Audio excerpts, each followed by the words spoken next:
The lost Gospels the Church tried to erase for nearly 2,000 years. Christianity has stood on four pillars: the Gospels of Matthew, Mark, Luke, and John. These texts shaped the beliefs of empires, guided the moral foundation of nations, and became the spiritual core of billions. But the world rarely hears the truth that early Christianity was far more diverse, more complex, and more divided than the simple story we know today. In its earliest centuries, Christianity was not a single voice, it was many voices. And some of those voices were silenced.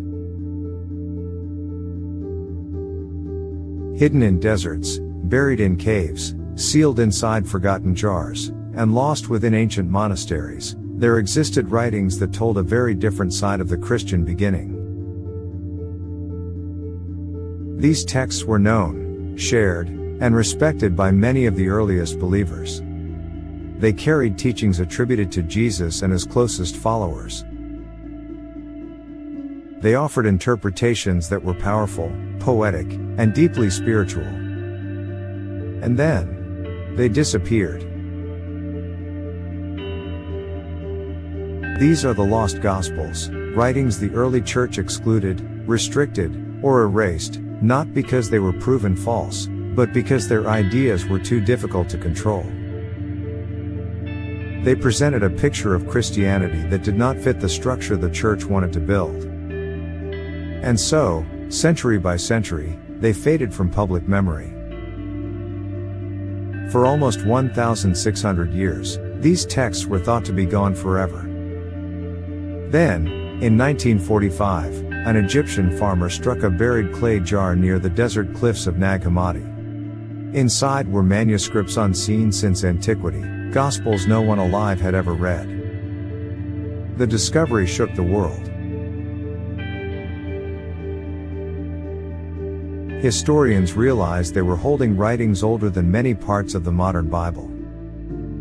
These texts reopened questions the world believed were settled long ago. The lost Gospels were not written by outsiders or enemies. They came from early believers trying to understand Jesus in their own communities. They were not trying to create conflict, they were trying to preserve truth as they saw it. Their teachings reveal a Christianity filled with debate, mystery, symbolism, and diversity, a world where believers did not all agree on who Jesus was or how his message should be followed. Today, we explore three of the most controversial lost Gospels: Thomas, Mary, and Judas. These writings challenge everything we thought we knew about early Christianity, not by attacking the familiar Gospels, but by adding voices that history tried to erase. The Gospel of Thomas. Among the lost writings, the Gospel of Thomas is the most striking. Unlike the familiar Gospels, Thomas contains no narrative, no miracles, no passion story, and no resurrection scenes. Instead, it preserves 114 sayings of Jesus, short, poetic, and deeply symbolic. These sayings present a version of Christ that emphasizes awakening, knowledge, and the discovery of inner truth. One of the most shocking lines states, "The kingdom is inside you and outside you." This single idea challenges centuries of institutional teaching. It suggests that spiritual truth does not belong to a building, a ritual, or a hierarchy, but to individuals who seek understanding. It shifts the center of power from an institution to the human spirit. Another powerful line reads, "When you come to know yourselves, then you will be known." This reflects a world where salvation is not about external obedience, but inner awakening. Early church leaders feared this idea, not because it was unholy, but because it reduced their authority. If people found truth directly within themselves, control would be impossible.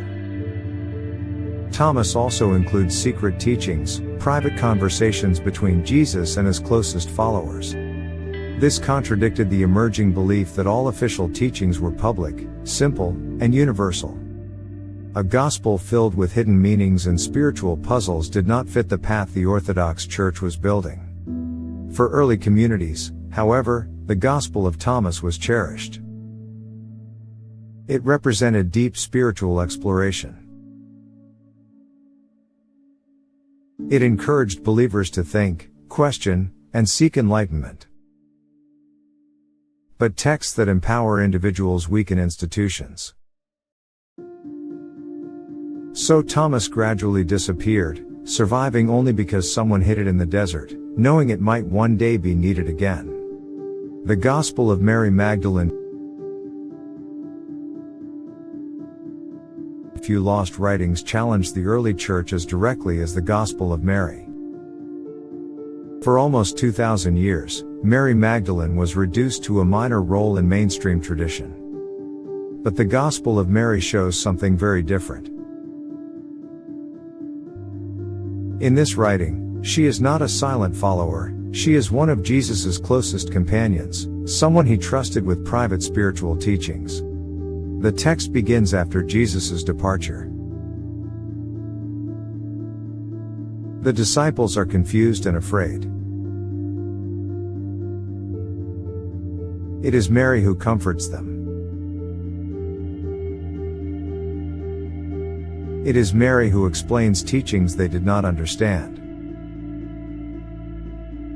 It is Mary who carries wisdom Jesus entrusted to her alone. This portrayal was revolutionary. It placed a woman at the center of spiritual leadership. It challenged the growing belief that authority belonged only to men. In the Gospel of Mary, Peter questions her role, and Mary responds with confidence and clarity. This small debate reveals a much bigger truth. Early Christianity was arguing over the role of women long before the Church decided the answer. The Gospel of Mary also teaches that the soul rises above fear, ignorance, and darkness, not through rituals, but through knowledge and courage. This conflicted with the growing idea that salvation depended on institutional practices. Mary's leadership threatened the emerging hierarchy. Her voice represented a different path, one where authority was based on understanding, not position. Such a gospel could not survive in a world where church structure depended on male leadership. And so it was pushed aside, copied less, and eventually forgotten, until it resurfaced in fragile pages that had survived against time itself. The Gospel of Judas. No lost gospel shocked the world more than the Gospel of Judas. For centuries, Judas was known only as the disciple who betrayed Jesus, the symbol of ultimate treachery. But this gospel presents a dramatically different interpretation. Here, Judas is not a villain. He is the one disciple who understands Jesus' true mission. According to this text, Jesus speaks privately to Judas and reveals cosmic truths about the universe. He explains that his spirit must be released from his physical body and that Judas will play a painful role in helping this happen. Judas acts not out of greed, but out of obedience to Jesus' request. This interpretation overturns one of the most familiar elements of Christian tradition. It does not deny suffering or sacrifice, it reframes them. The Gospel of Judas presents a symbolic, spiritual understanding of events rather than a literal one. This was unacceptable to the early church. The identity of Judas as a betrayer was essential to its moral teaching. A gospel that inverted this story risked collapsing the framework built around sin and redemption. The text was condemned, ridiculed, and forgotten. But fragments survived. And when scholars restored the manuscript in the early 2000s, they discovered a narrative that challenged centuries of belief, not by attacking Christianity, but by showing that early Christian thought was far more diverse than later history allowed. Why these Gospels were feared? The most important question is not what these Gospels say, but why they were removed. They threatened early church leaders for several reasons. 1. They empowered individuals. Thomas taught that truth lives inside each person. Mary taught that spiritual courage comes from within. Judas presented symbolic ideas that required interpretation. A faith based on personal understanding was harder to control. 2.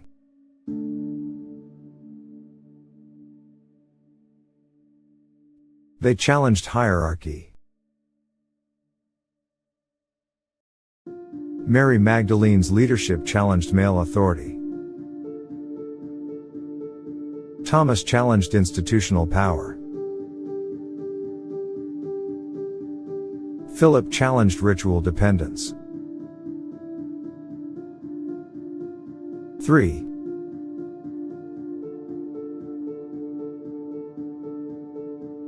They offered diverse interpretations. The early church wanted one unified doctrine. Multiple Gospels meant multiple versions of Jesus. Too much diversity meant division. They were harder to standardize. Symbolic teachings are open to interpretation. Narratives are easier to teach to new believers. They conflicted with the political needs of the empire. When Christianity became tied to imperial power, unity became essential. So the lost Gospels did not disappear because they were false. They disappeared because they were inconvenient. How they were erased. The erasure happened slowly, not through a single dramatic event. Scribes stopped copying them. Teachers stopped using them. Communities gradually abandoned them. Leaders warned against unapproved writings. Libraries removed them. Some were burned.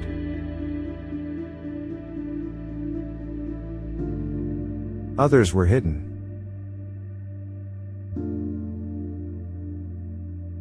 By the 6th century, most of these texts were gone from public memory. Yet someone in ancient Egypt believed they mattered. They hid them in a sealed jar, buried under a cliff, protected from time, war, and empire. Centuries passed. Empires rose and fell. The world changed.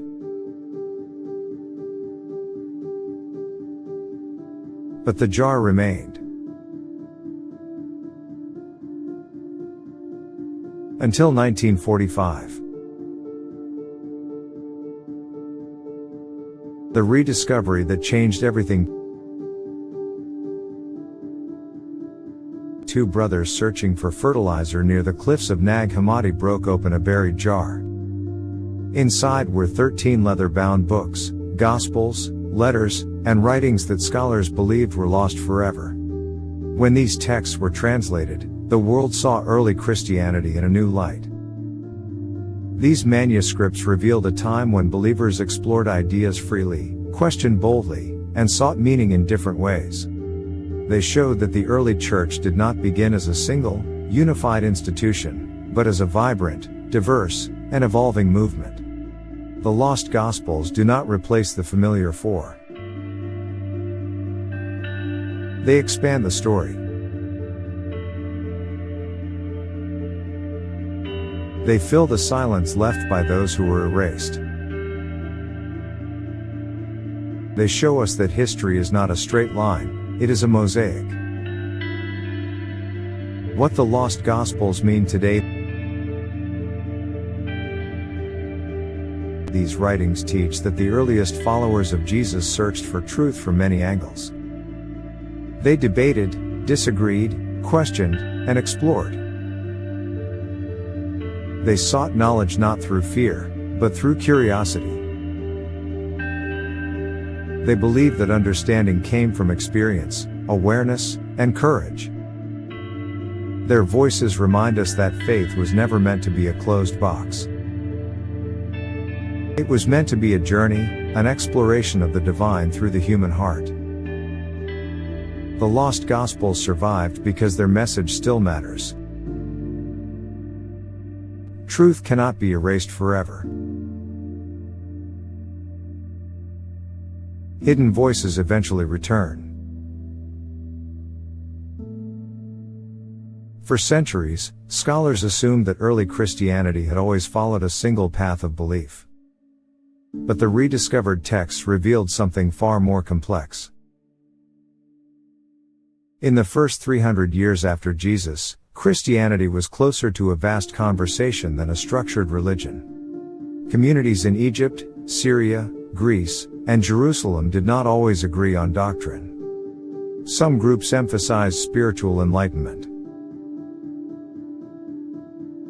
Others focused on strict moral teachings. Some followed symbolic interpretations. Others preferred literal narratives. This diversity was not considered dangerous at first. It was natural.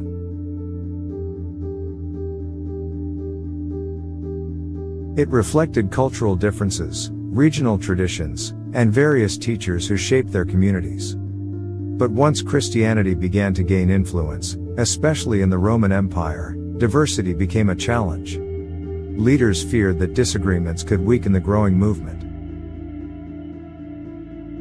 Different interpretations led to different practices. Different practices led to rival groups.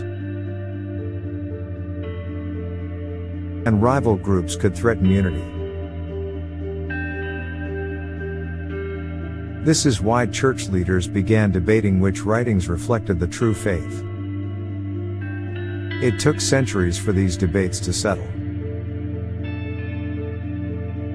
Some texts were widely respected for a time and later rejected.